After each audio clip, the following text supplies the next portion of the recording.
10th का coordinate geometry में part 16 है। तुम लोग को इसमें नया टॉपिक है विभाजन सूत्र। तो विभाजन सूत्र साबित करने के लिए नहीं पूछता है, लेकिन इस पर आधारित हिसाब रहता है। फिर भी विभाजन सूत्र का क्या अर्थ होता है, इसका क्या फार्मूला होता है, फार्मूला मान लो जो भी होता है, इसको कैसे साबित किया जाता है, इन बातों को जानना जरूरी है। तो पहले हम लोग देखें विभाजन सूत्र। तो विभाजन का अर्थ होता है बंटवारा, होता है ना। मान लो कोई सरल रेखा है, ये भी एक सरल रेखा है। इसको दो भाग में बांटने के लिए हमें क्या चाहिए? ए बी सरल रेखा को दो या दो से अधिक भागों में बांटने वाला, जैसे एक सरल रेखा ए बी सरल रेखा मान लो को कोई दूसरी सरल रेखा काट रही है, MN सरल रेखा काट रही है बिंदु O पर।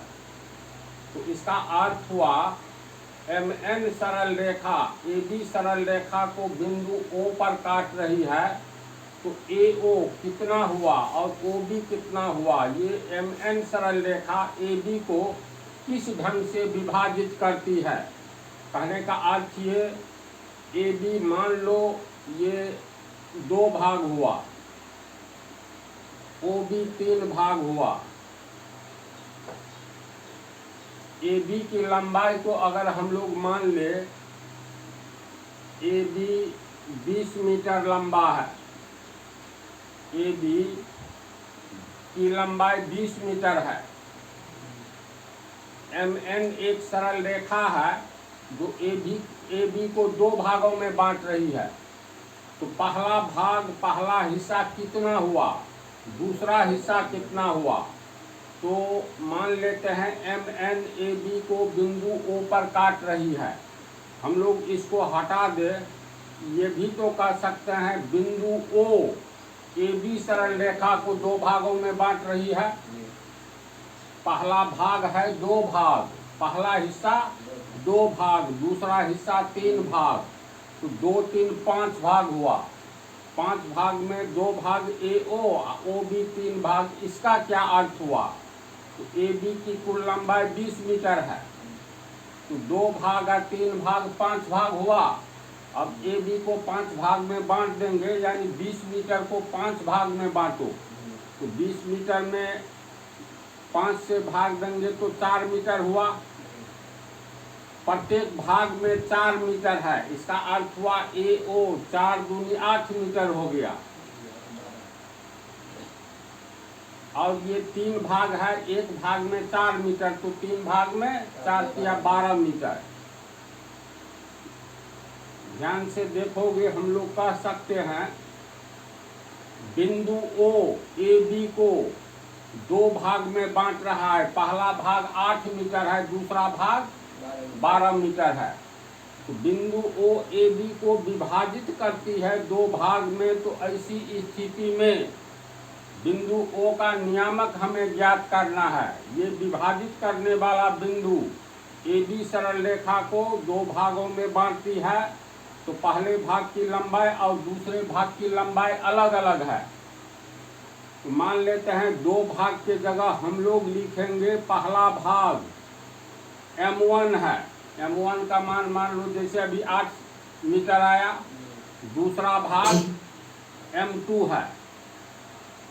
तो ऐसी स्थिति में A का X नियामक X1, Y नियामक Y1 दिया हुआ है, B का X नियामक X2, Y नियामक Y2 दिया हुआ है। तो बिंदु O का X नियामक एवं Y नियामक कितना होगा, यानी बिंदु O का X नियामक और Y नियामक निकालना है। तो विभाजन सूत्र का अर्थ होता है अगर कोई बिंदु किसी सरल रेखा को 2 भाग में, एक बिंदु किसी सरल रेखा को 2 भाग में बांटेगा। 2 बिंदु कितने भाग में बांटेगा? तो 3 भाग में। जैसे मान लो MN एक सरल रेखा है, यहाँ बिंदु S और T बिंदु H और T MN सरल रेखा को कितने भागों में बांट रहा है? तो 1 भाग, 2 भाग, 3 भाग में। तो कितना बिंदु है और कितने भाग में बांटेगा, कितने भाग में विभाजित करेगा? तो ऐसी स्थिति में जो बिंदु दी गई सरल रेखा को विभाजित करता है, तो इसी पर दिए गए बिंदु का हम लोग x नियामक और y नियामक निकालेंगे। तो इसी को कहते हैं विभाजन सूत्र। कोई बिंदु किसी रेखा को 2 भागों में बांट रहा है या एक से अधिक बिंदु किसी रेखा को अनेक भागों में बांट रहा है, तो जो बिंदु रेखा को बांट रहा है उसका x नियामक और y नियामक निकालना ही विभाजन सूत्र कहलाता है। विभाजित करने वाले बिंदु का x नियामक और y नियामक निकालना विभाजन सूत्र कहलाता है।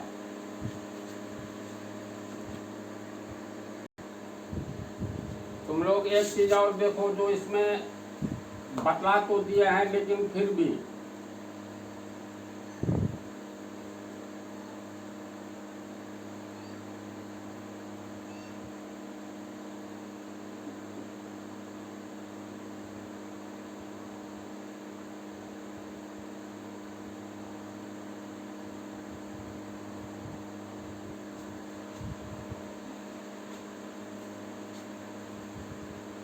मान लो x बड़ा कोई बिंदु है, जैसे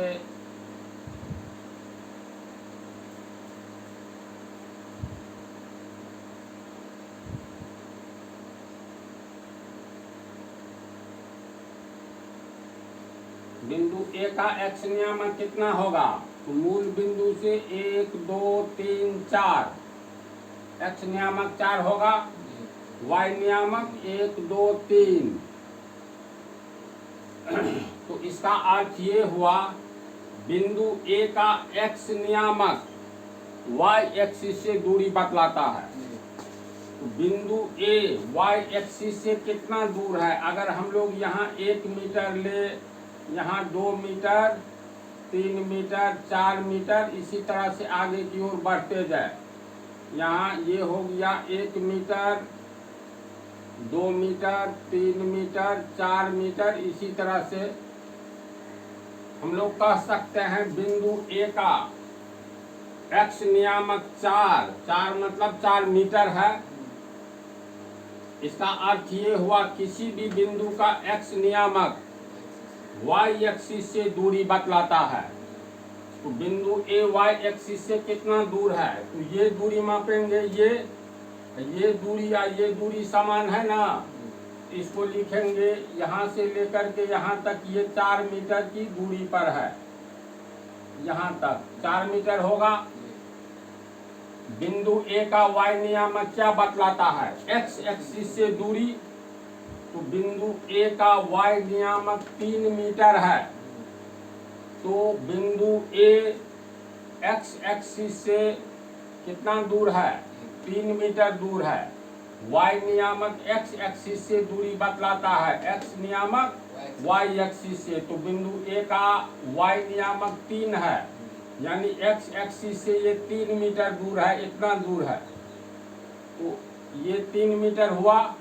इसको हम लोग ऐसे लिख सकते हैं, यहाँ से लेकर के यहाँ तक की दूरी कितना? 3 मीटर। इसको समझना आसान है। मान लो वेरिएबल के रूप में नियामक दिया हुआ है, यहाँ दिया रहेगा बिंदु A का x नियामक x1, y नियामक y1। इसका अर्थ है बिंदु A का x नियामक y एक्सिस से दूरी बतलाता है। तो ये दूरी कितना हो गया? x1 है, जिसका मान 4 है। तो चलो इसको हम लोग x1 लिख सकते हैं। इसके बाद बिंदु A का y नियामक x एक्सिस से दूरी बतलाता है। ये जो 3 मीटर बतलाया वही 3 मीटर हो गया, y1 होगा। इसमें ये काम आने जा रहा है, अंक संख्या सब कुछ नहीं दिया रहेगा। इसको ठीक ढंग से समझ लो तो इसमें कोई जान नहीं है। इसी तरह मान लो कोई बिंदु है, अब ये सब तो रहेगा ही। लेकिन यहाँ पर अगर लिखा रहे बिंदु ए का x नियामक x2, y नियामक y2, तो x2 किसका मान हुआ? बिंदु ए का x नियामक x2 y एक्सिस से दूरी बतलाता है, ये दूरी बतलाता है। तो बिंदु ए का x नियामक y एक्सिस से दूरी का मतलब ये y एक्सिस है, ये कितना दूर है, ये दूरी बतलाता है, ये दूरी ये हुआ। तो बिंदु ए का x नियामक x2, यानी यहाँ से लेकर के यहाँ तक की दूरी कहो या यहाँ से यहाँ तक की दूरी, दोनों तो बराबर ही न है जी। तो ये हो जाएगा x2 और ये हो जाएगा y2, समझ गया?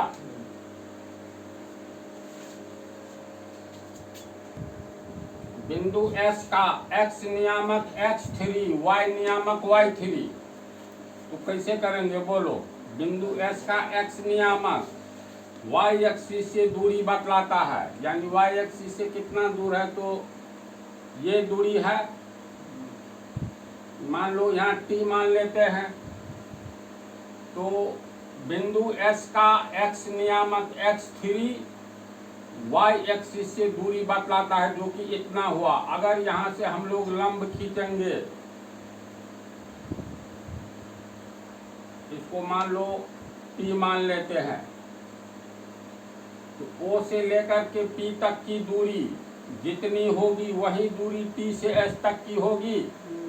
तो बिंदु S का x नियामक x3 y एक्सिस से दूरी बतलाता है, ये मान लो 10 किलोमीटर है, तो y एक्सिस से बिंदु S 10 किलोमीटर है, यानी मूल बिंदु से लेकर के लंब डालेंगे तो यहाँ तक, यानी इस दूरी को हम लोग क्या दिखलाएंगे, ये दूरी x3 हुआ। तो यहाँ से लेकर के यहाँ तक x3 होगा।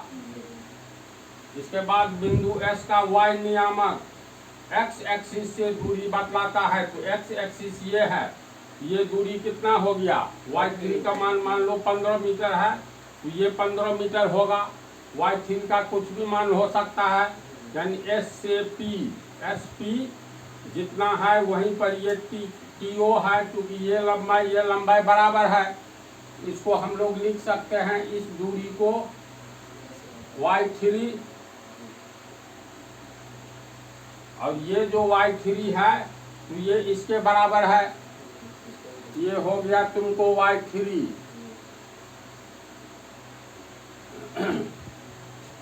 समझ रहा है? मान लो यहाँ पर कोई बिंदु है M बिंदु, इसका x नियामक मान लो x5 है, y नियामक y5 है। इसका अर्थ क्या हुआ, बिंदु M का x नियामक y एक्सिस से दूरी बतलाएगा, y एक्सिस से दूरी तो ये हो गया ना यहाँ तक, और यही यहाँ से अगर हम लोग लंब डालेंगे तो ये दूरी और ये दूरी तो एक समान है, यानी ये हुआ x5। बिंदु M का x नियामक y एक्सिस से दूरी बतलाता है, तो ये दूरी हुआ, यानी ये, तो हम लोग यहाँ से लेकर के यहाँ तक ये दूरी x5 लिख सकते हैं। फिर बिंदु M का y नियामक x एक्सिस से दूरी बतलाता है, बिंदु M का x नियामक y एक्सिस से, y नियामक x एक्सिस से, तो x एक्सिस से कितना दूर है, तो इतना दूर है। y नियामक यानी इसका मान 20 मीटर है, तो ये 20 मीटर है, ये 20 मीटर है, यानी ये हो जाएगा तुमको 20 मीटर का मतलब y5। तो इसको कैसे ड्रॉ करेंगे, खींचेंगे, ये जानकारी चाहिए था, मिल गया। यहाँ पर एक सरल रेखा AB है, AB को दो भागों में विभाजित करने वाला बिंदु C है। A का x नियामक x1, y नियामक y1 दिया हुआ है। बिंदु B का x नियामक x2, y नियामक y2 दिया हुआ है। बिंदु C AB सरल रेखा को दो भागों में बांटती है। पहला भाग AC को मान लेंगे M1, CB को M2। इसका अर्थ हुआ हो सकता है AC 3 हो, CB 4 हो, तो 3 4 7 7 मीटर की लंबाई को बिंदु C 3 मीटर और 4 मीटर यानी 3 भाग और 4 भाग में बांट रहा है। तो इसी तरह मान लिए बिंदु C AB को दो भागों में M1 और M2 में विभाजित कर रहा है। तो ऐसी स्थिति में दिए गए बिंदु C का X नियामक और Y नियामक निकालना है। यानी बिंदु C का X नियामक और Y नियामक ये निकालना है। तो बिंदु C AB को दो भागों में विभाजित कर रही है, इसलिए बिंदु C का X नियामक और Y नियामक का जो फार्मूला आएगा उसी को कहा जाएगा विभाजन सूत्र। क्योंकि बिंदु C ने विभाजित किया तो विभाजित करने वाले बिंदु का दोनों नियामक निकाला जाना ही विभाजन सूत्र कहलाता है। ठीक है।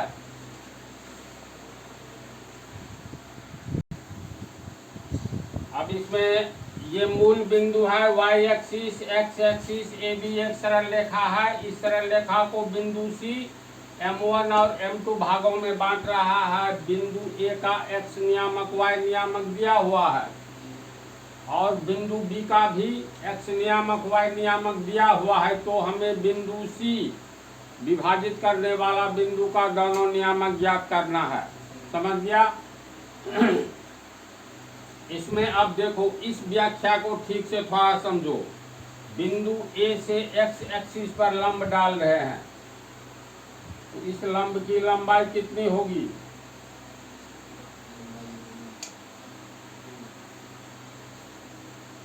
इसको हम लोग मान ले बिंदु D। तो चलो बतलाना ये है AD का मान कितना होगा। तो बिंदु A X एक्सिस से कितना दूर है? तो ये इतनी दूर है। मान लो 2 मीटर, 4 मीटर, 10 मीटर जो हो। तो बिंदु A का कौन सा नियामक X एक्सिस से दूरी बतलाएगा? तो Y नियामक। Y नियामक Y1 है। तो इसका मतलब A से D तक की दूरी Y1 हुआ। तो लिखते भी जाते हैं, ये हुआ Y1 यानी AD बराबर Y1। इसके बाद ये बोलो बिंदु A Y एक्सिस से कितना दूर है? तो यहां से एक लंब खींचो। इस बिंदु को मान लेते हैं E। बिंदु A Y एक्सिस से कितना दूर है? तो ये AE हुआ। तो Y एक्सिस से दूरी X नियामक न बतलाएगा। तो बिंदु A से Y एक्सिस की दूरी ये कितना हो गया? तो X1 यानी ये हुआ X1। ये दूरी और ये दूरी एक समान है, यानी O से D तक हो गया तुमको X1। OD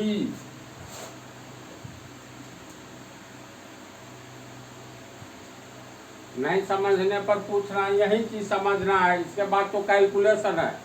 कैलकुलेशन मूर्खों का कैलकुलेशन होता है, जोड़ घटाव गुना भाग, ये सब तीसरा चौथा पांचवा का चीज है। चलो बिंदु C का X नियामक X है, तो X नियामक तो Y एक्सिस से दूरी बतलाता है ना।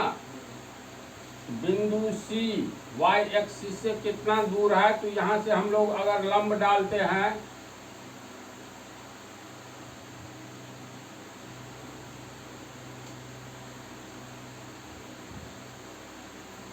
इस बिंदु को F मान लेते हैं।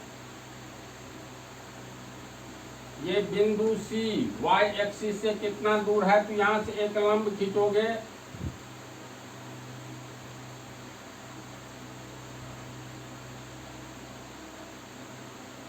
G मान लेते हैं। C से G तक की दूरी जो होगी Y एक्सिस तक, तो बिंदु C का X नियामक Y एक्सिस से दूरी बतलाता है ये दूरी। तो C से G तक या G से C तक की दूरी X है, इसका मान लो 20 है। तो इसका मतलब ये 20 मीटर है। 30 है तो ये 30 मीटर है। फिलहाल x है, तो C से G तक की दूरी कितना हुआ x।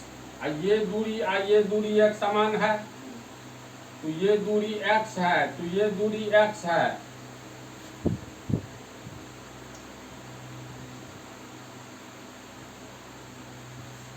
समझ रहे हैं बात को। बिंदु C का y नियामक x एक्सिस से दूरी बतलाता है, तो बिंदु C, ये बिंदु C का x नियामक, तो समझ गया y नियामक। बिंदु C का y नियामक x एक्सिस से दूरी बतलाता है, तो ये x एक्सिस से बिंदु C कितना दूर है, तो इतना दूर। तो इसका मान लो 50 है, तो 50 मीटर। y का मान 60 है, तो ये 60 मीटर। फिलहाल y है, तो ये y हुआ, यानी C F ये y हो गया। C F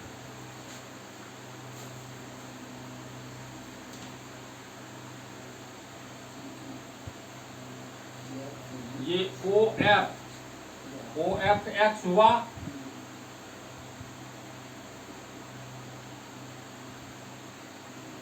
तो बिंदु C के दोनों नियामक का चित्र खींच लिए। अब बिंदु B आओ। बिंदु B का x नियामक y एक्सिस से दूरी बतलाता है, ये है y एक्सिस, तो यहां से y एक्सिस पर लंब खींचेंगे।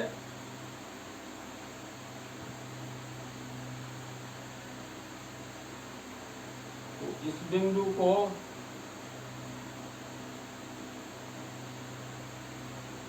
इस बिंदु का कोई नया नाम चलो M दे देते हैं। तो M से B तक की दूरी, ये y एक्सिस है, y एक्सिस से बिंदु B की दूरी x नियामक बतलाता है। बिंदु B का x नियामक y एक्सिस से दूरी बतलाता है, तो y एक्सिस से M से लेकर B तक y का मान y2 है। अगर 40 मीटर हो y2 का मान, तो बिंदु B y एक्सिस से ये M से B तक की दूरी 40 मीटर होगी। ये दूरी यहाँ से अगर हम लोग लंब खींचेंगे,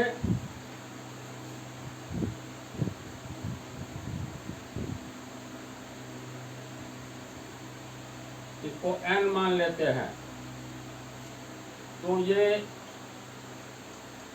ध्यान से देखो, बिंदु B का x नियामक x2, तो M से लेकर के B तक की दूरी x2 हुआ। ये दूरी और ये दूरी O से N तक की दूरी एक समान है, तो x नियामक x2, तो y एक्सिस से दूरी, तो MB बराबर ON होगा। ये दूरी और ये दूरी, ये बराबर है, तो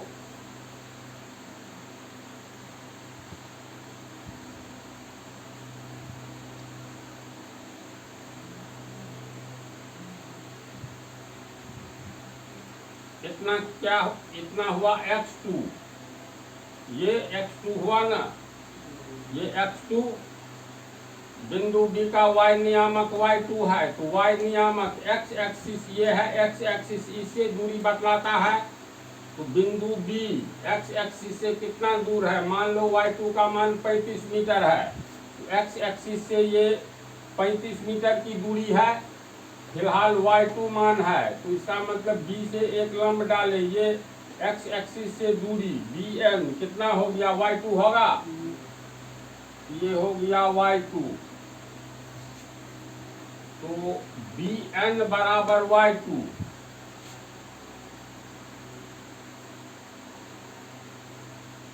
इसके बाद आ जाओ ON बराबर कितना, तो x2।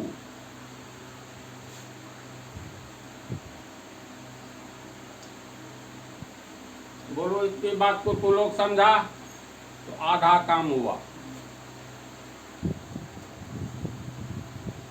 अब इस चित्र में देखो, x एक्सिस के समानांतर बिंदु E से ये x एक्सिस के समानांतर लाइन रहता है ना जी, सैकड़ों लाइन रहता है ग्राफ में, वाई एक्सिस के समानांतर भी रहता है, यानी सब एक दूसरे के समानांतर रहता है। तो हम लोग ए को मतलब ई ए को आगे की ओर जहाँ तक बढ़ाएंगे,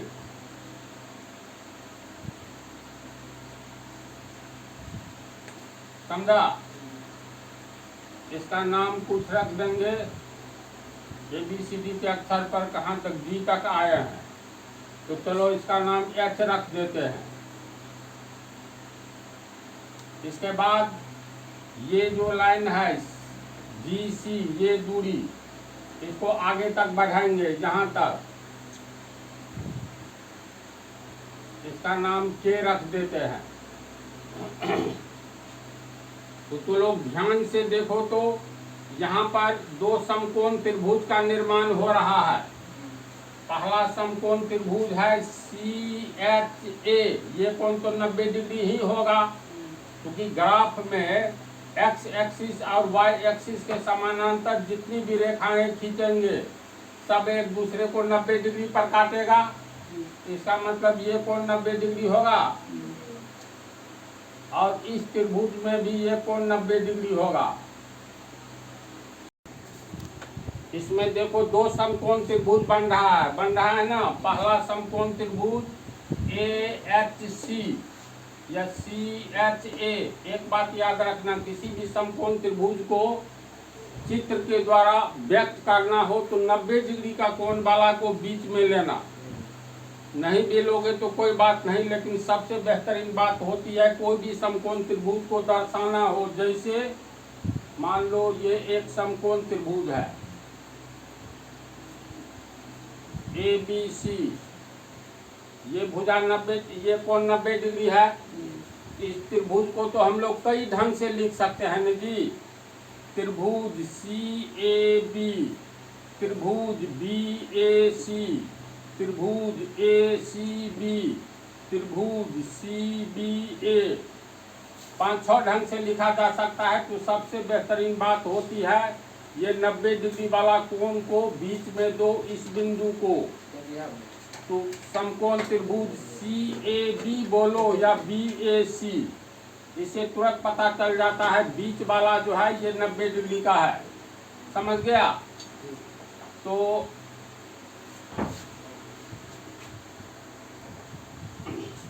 अब समकोण त्रिभुज AHC में हम लोग इस भुजा को निकालेंगे AH, समझा? तब फिर ये निकालेंगे CH कितना है। इसके बाद समकोण त्रिभुज BKC,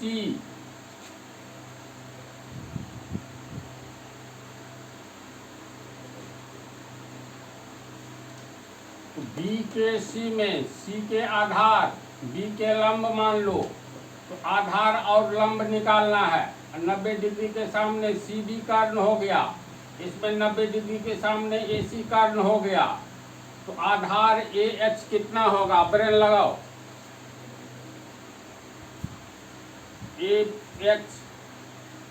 AH निकालना है, तो AH के बराबर DF है। ध्यान से देखो तो AF के बराबर DF है ना। तो AF H है, AH बराबर DF। फिर ये DF कितना है? तो OF में से OD घटा दो, पूरे लंबाई में से इतना लंबाई घटा दो तो DF प्राप्त होगा। तो लिखेंगे DF बराबर OF minus OD, OF minus OD।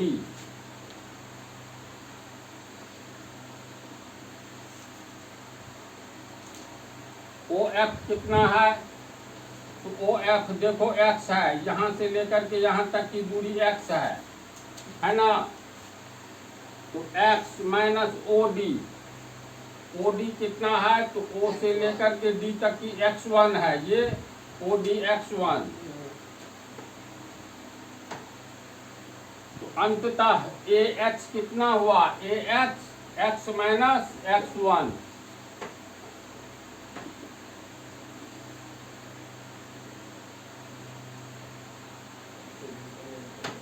समझा इसको। इसके बाद निकालना है CH। तो बोलो CH बराबर कितना होगा? हाँ दिमाग लगाओ। CH पूरे लंबाई CF में से HF घटा देंगे तो CH प्राप्त होगा। तो CH बराबर CF minus HF, CF minus HF।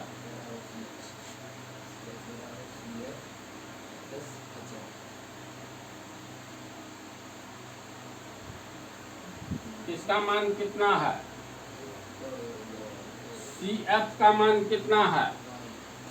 तो CF देखो Y है, C का X नियामक Y नियामक Y है ना, X से दूरी बतलाता है। तो C से F तक कितना है? CF Y लिखा है ना जी, CF Y है। Y माइनस HF, HF कितना है? तो देखो इतना के बराबर है ना, Y1 है तो ये भी HF Y1 होगा। Y1 यानी CH का भी मान निकल गया। CH बराबर Y माइनस Y1। इसको समीकरण 2 मान लेते हैं, इसको मान लेते हैं समीकरण 1। तो इस समकोण त्रिभुज में निकल गया। अब फिर दूसरे समकोण त्रिभुज में आओ। इसमें C के आधार निकालना है और B के लंब निकालना है। तो C के बराबर कितना होगा?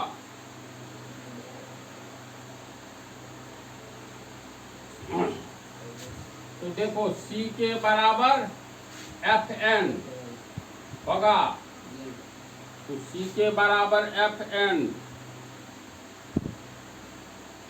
फिर FN कितना है कैसे निकालेंगे? O से N तक की दूरी में से O से F तक घटा दो, यानी ON माइनस OF बराबर FN होगा।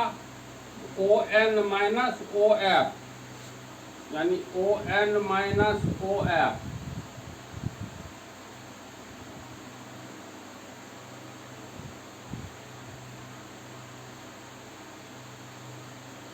ON कितना? ON X2 देखो है ना, ON X2, ON X2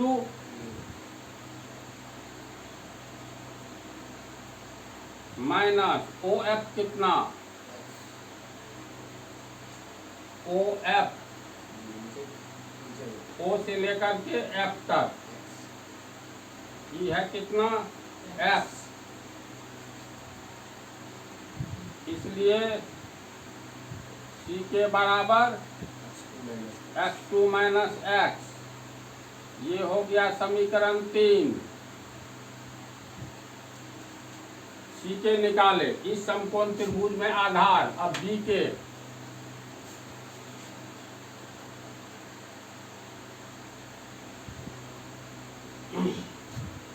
BN पूरे लंबाई में से KN घटा देंगे तो BK का मान आ जाएगा BN माइनस KN।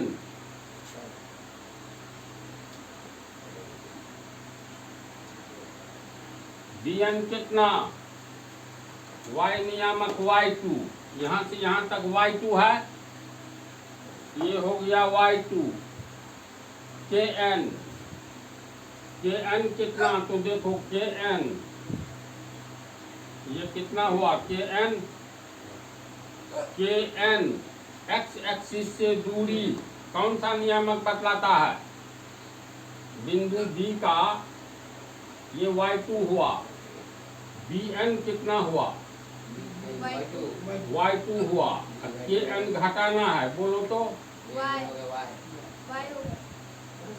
तो KN ये CF के बराबर है। हाँ Y होगा। इसलिए B के बराबर Y2 माइनस Y। इसको मान लो समीकरण 4। तो मिला जुला करके हम लोगों को दोनों त्रिभुज में ये तो दिया हुआ है M1 है, ए बी सरल रेखा को बिंदु सी M1 M2 में बांटता है, तो AC का मान M1 दिया हुआ है, यानी कर्ण दिया है इसमें भी ये कर्ण दिया है M2, इसमें M1।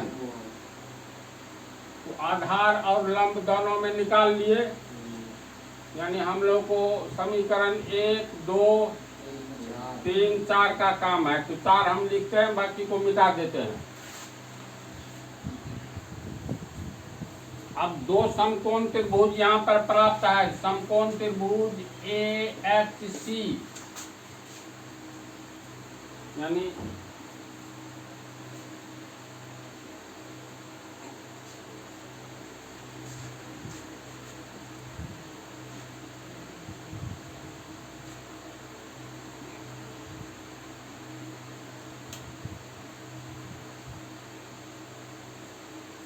समकोण त्रिभुज AHC, यानी AHC और समकोण त्रिभुज CKB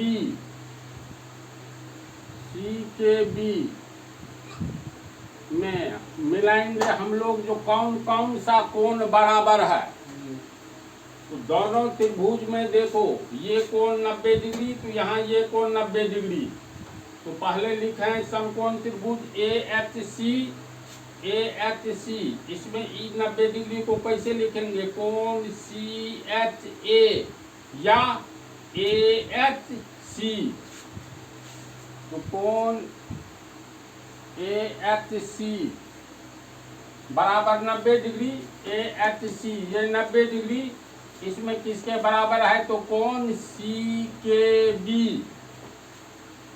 यानी कोण CKB दोनों त्रिभुज का ये कोण कितना है? 90 डिग्री है ना।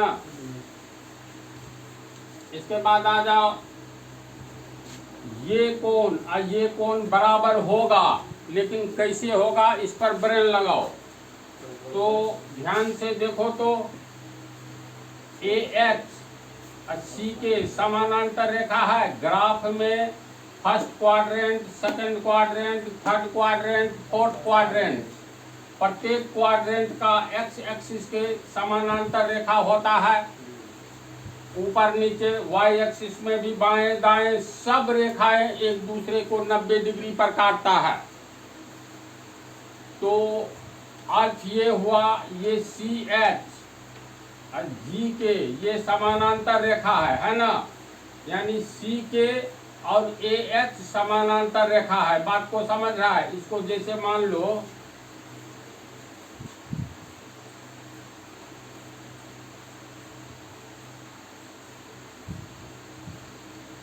AH समानांतर C के, है ना जी। चित्र को अलग कर लिए।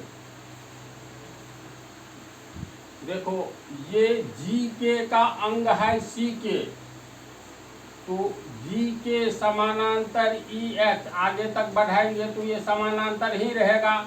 तो दो समानांतर रेखा का टुकड़ा भी समानांतर होगा। रेलगाड़ी का ये पटरी है, यहाँ से काट कर इधर हटा दो, यहाँ से काट कर इधर हटा दो, तो बीच वाला पोर्शन भी समानांतर।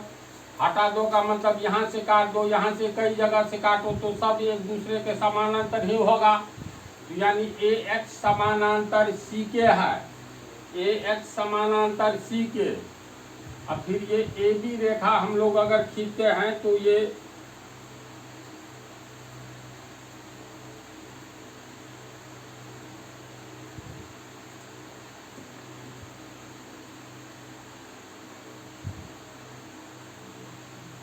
B है। देखो, AB रेखा, ये AB रेखा हो गया, है ना। C के समानांतर AH है, C के समानांतर AH है। जब C के समानांतर AH है तो दो समानांतर रेखा को जब कोई तिर्यक रेखा काटती है तो संगत कोण बराबर होता है। ये कोण अल्फा होगा तो ये कोण अल्फा होगा। इसका मतलब कोण A ये अगर अल्फा है तो कोण C पर बनने वाला ये भी अल्फा होगा। अब बात समझ में आई? तो अब ये दोनों समकोण त्रिभुज में ये 90 तो ये 90, ये अल्फा तो ये अल्फा। इसका मतलब समकोण त्रिभुज में एक न्यून कोण अल्फा हो तो दूसरा न्यून कोण 90 डिग्री माइनस अल्फा होगा। इस समकोण त्रिभुज में एक न्यून कोण अल्फा है तो ये कितना होगा, 90 डिग्री माइनस अल्फा। बात को समझा? तो हम लोग इसको लिख सकते हैं। अब दोनों त्रिभुज का तीनों कोण बराबर हुआ। जैसे पहला समकोण इसका इसमें इस समकोण के बराबर, फिर पहले त्रिभुज का ये कोण ए यानी कोण सी के एक्स यानी सी ए एक्स अल्फा है तो इसमें बी सी के बराबर अल्फा है ना। तीसरा कोण तीसरे के बराबर। तो अब समरूपता का सिद्धांत यह बतलाता है, जब दो त्रिभुज में पहले त्रिभुज का पहला कोण दूसरे त्रिभुज के पहले कोण के बराबर हो, पहले त्रिभुज का दूसरा कोण दूसरे त्रिभुज के दूसरे कोण के बराबर हो, तो तीसरा तीसरे के बराबर होगा ही। तो समरूपता के सिद्धांत एंगल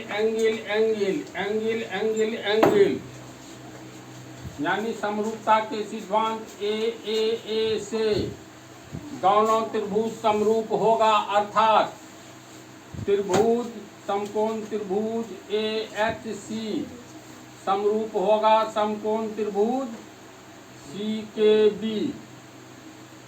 बोलो यहाँ तक समझा?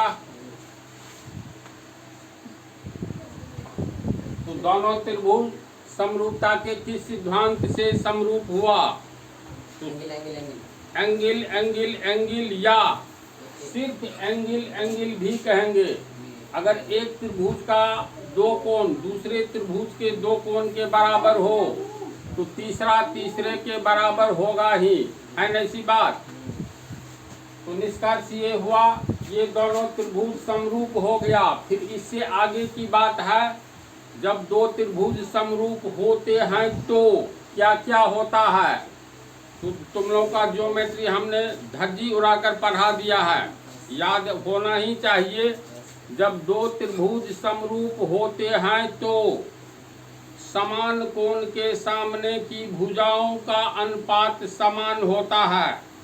दो तरह की बातें होती है, तो पहली बात का काम है, तो चलो एक ही पॉइंट लेंगे। जब दो त्रिभुज समरूप होते हैं तो समान कोण के सामने की भुजा का अनुपात समान होता है।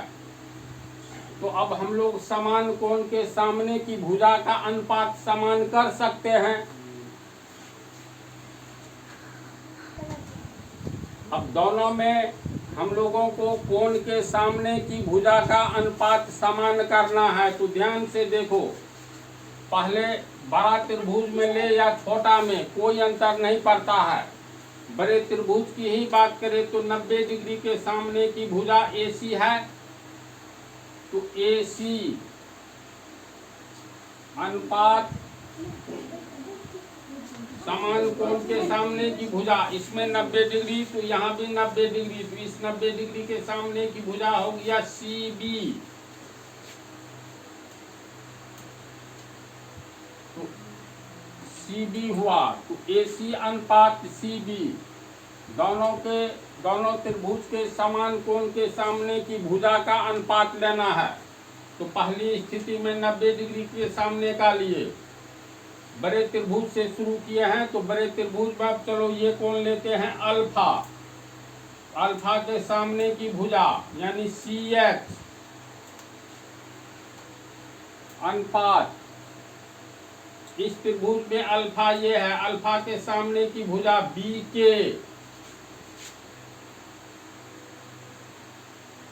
तो CX अनुपात BK बराबर, तीसरा बच गया, तो तीसरा ये है 90 माइनस अल्फा। तो यहाँ पर आंख रख करके देखोगे तो इसके सामने की भुजा हो गया AX, तो ए एच, दूसरे में 90 माइनस अल्फा, ये कौन है? तो यहाँ पर आंख रख करके देखोगे तो इसके सामने की भुजा है सी के, तो अनुपात सी के। तो दो त्रिभुज को समरूप करने का रिजल्ट हमें ये प्राप्त हुआ। इसको अब हम लोग लिख सकते हैं, इसीलिए अनुपात टूटता है बट्टा में और बट्टा टूटता है अनुपात में। तो अनुपात को तोड़ेंगे बटा में, तो ये हो गया ए सी बटा सी बी, सी एच बटा बी के बराबर ए एच बटा सी के। बालिकाएं तू लोग समझ रही हैं रे? तू लोग समझ रहा है मोदी?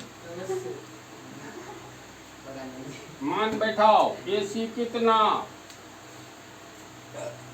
रे आंख वाले? एसी M1 माने हैं, तो M1 हुआ। सीबी कितना?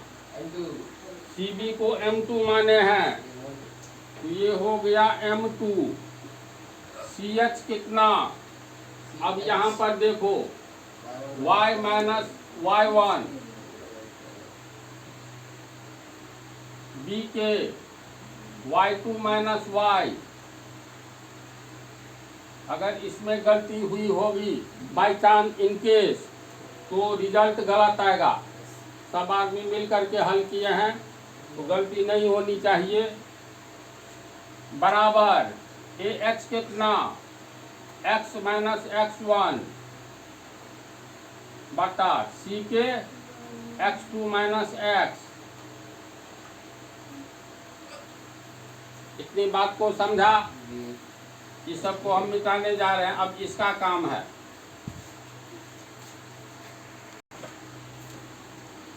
इसमें कितना समीकरण दिखाई देता है? 3 तो चलो कोई बात नहीं। नहीं, ये ठीक कैसे है यार?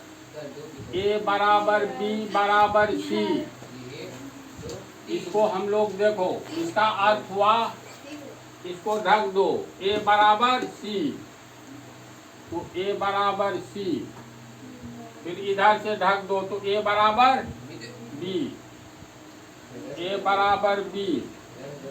अब इधर से ढक दो, तो बी बराबर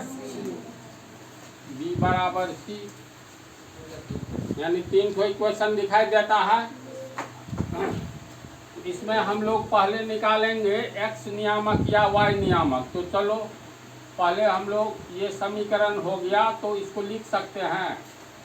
इस पूरे का नाम में रख दो एक नया समीकरण। इधर जो भी माने थे, चलो समीकरण 1 लिख दिए हैं, मिटा उटा दिए।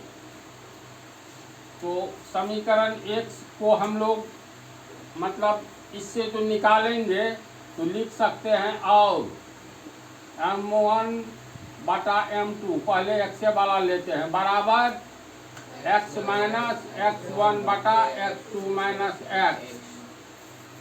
पीछा गुना करो।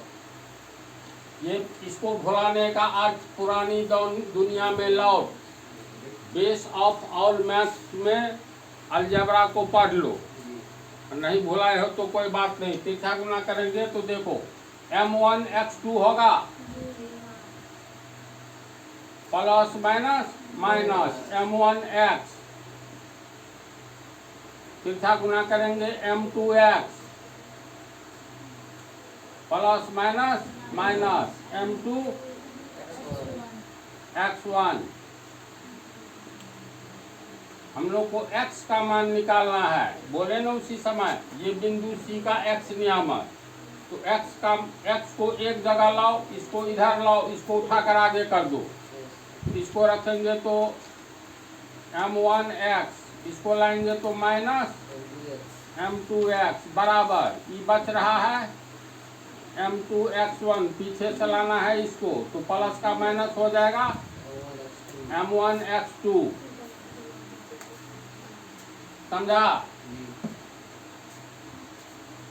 देखो बराबर के पहले माइनस ही माइनस दिखाई देता है, बराबर के आगे भी माइनस ही माइनस दिखाई देता है। ऐसी स्थिति में दोनों ओर माइनस कॉमन ले लो, या बराबर के पहले भी माइनस से गुना कर दो तो बराबर के आगे भी माइनस से गुना कर देंगे। तो चलो होल पीटे को जम्मे में गुना, माइनस का मतलब माइनस 1, माइनस माइनस प्लस, एक को इतना से गुना करेंगे m1x, माइनस माइनस प्लस, एक को इतना से गुना करेंगे m2x, माइनस माइनस प्लस, फिर हो गया m2x1, minus minus plus m1x2।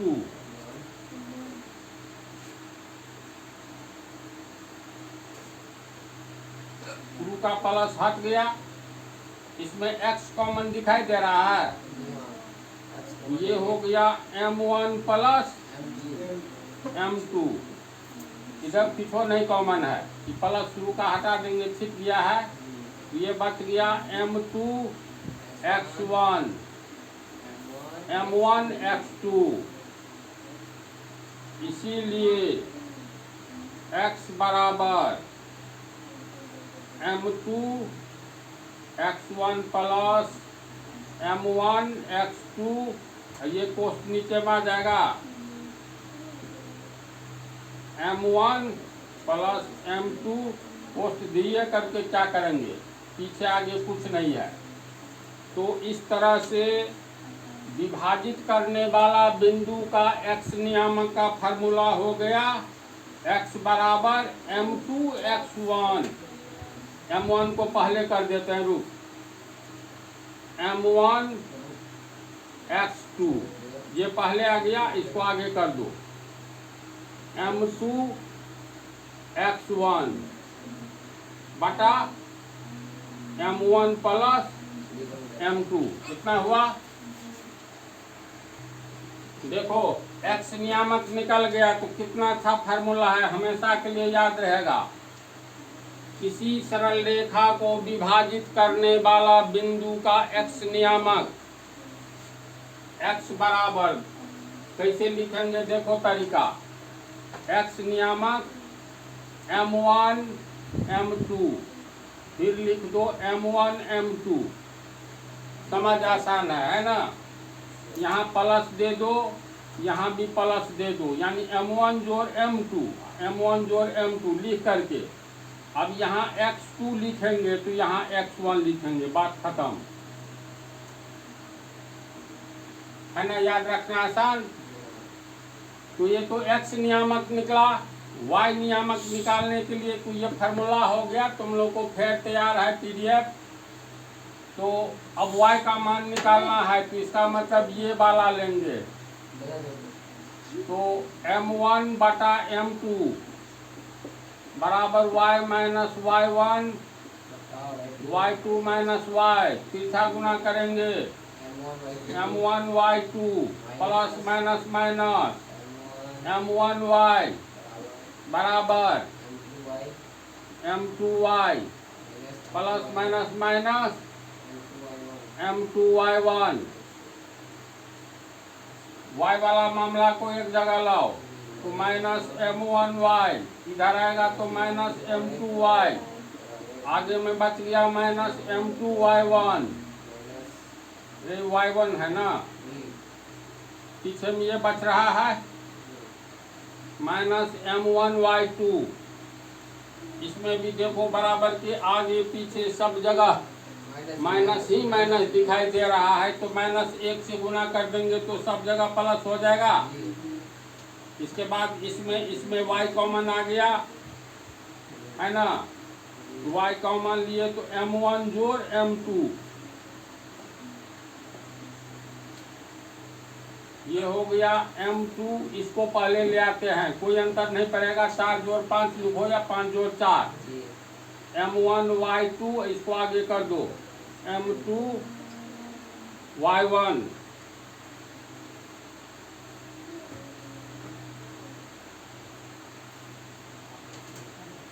तो ये हो गया तुमको y ये m1 प्लस m2 बराबर m1 y2 प्लस M2Y1,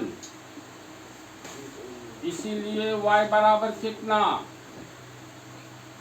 बोलो। M1Y2 प्लस आगे में नीचे आ जाएगा, इक्वेशन है ये,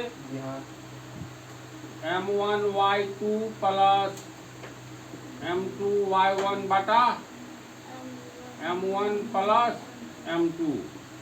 y नियामक भी निकल गया, ये भी हो गया तुमको फार्मूला। इसी को कहते हैं हम लोग विभाजन सूत्र। कोई बिंदु मान लो किसी सरल रेखा को किसी बिंदु पर विभाजित करे, जैसे यहाँ C कर रहा है, तो विभाजित करने का काम C करता है, इसीलिए C का x नियामक और y नियामक कितना होगा, तो यही फार्मूला कहलाता है विभाजन सूत्र। ये दोनों फार्मूला, तो फार्मूला याद रखना। किसी भी बिंदु का मतलब वह बिंदु जो किसी सरल रेखा को विभाजित करता है, उस बिंदु का x नियामक बराबर इतना, y नियामक बराबर इतना। टेक्निक यही है, M1 जोड़ M2 लिखो, M1 M2, x2 पहले कर दो, x1 बाद में कर दो। x नियामक में y नियामक में भी M1 जोड़ M2, नीचे में प्लस, इसमें भी y2 पहले कर दो, y1 आगे कर दो, तो याद रखना आसान हो जाता है। इस तरह तुम लोगों का लंबा सफर समाप्त होता है।